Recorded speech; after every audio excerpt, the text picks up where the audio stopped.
What's up guys, Creighton here from LogicLounge.com, trying a new format of videos. I'm working more and more, and I still want to make videos, so I'm trying a type of car video. Tell me what you think about it in the comment section down below. But today I wanted to talk about MCNs, or multi-channel networks. What are these things? Well, they're the full screen or the maker studios. They're those companies that say that they can give you a ton of value-added features if you sign with them.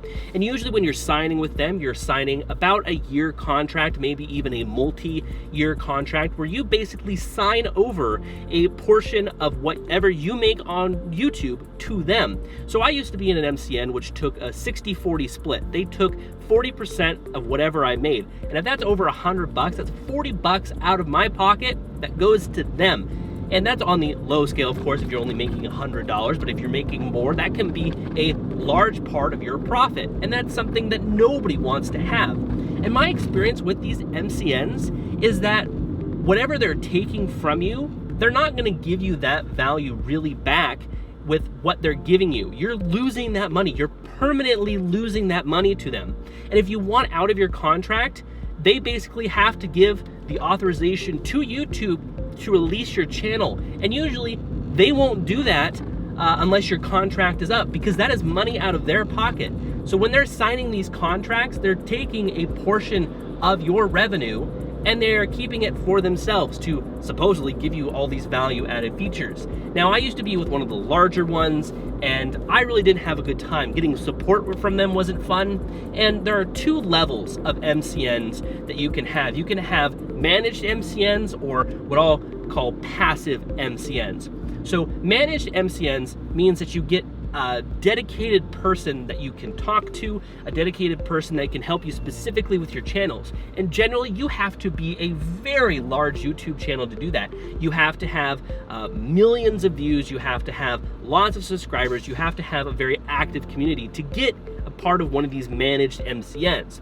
But the more popular ones are these passive MCNs. These MCNs that you sign on with, and it's basically like they're a management company for a whole bunch of YouTube channels. You're never going to get a customized support like managed ones, plus they're not gonna really care about you. They're going to spend all of their time collecting as many channels as they can so they can take little bits and pieces of everybody's revenue and then pad their own pockets.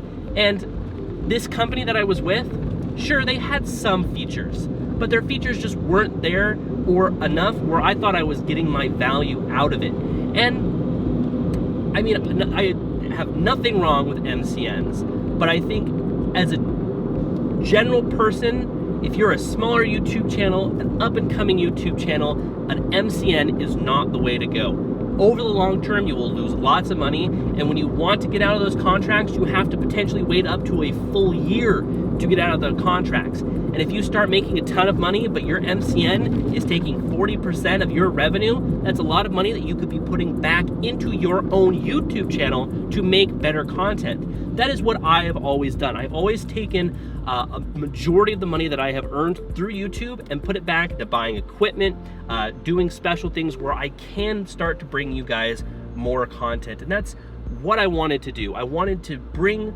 content, and they weren't doing that for me. Their value-added features weren't anything really, and I always had trouble with their support.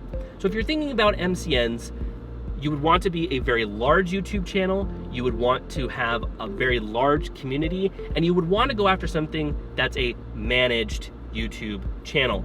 And that is something that these MCNs really reserve for the largest of communities, because this is where they can make the most of their money.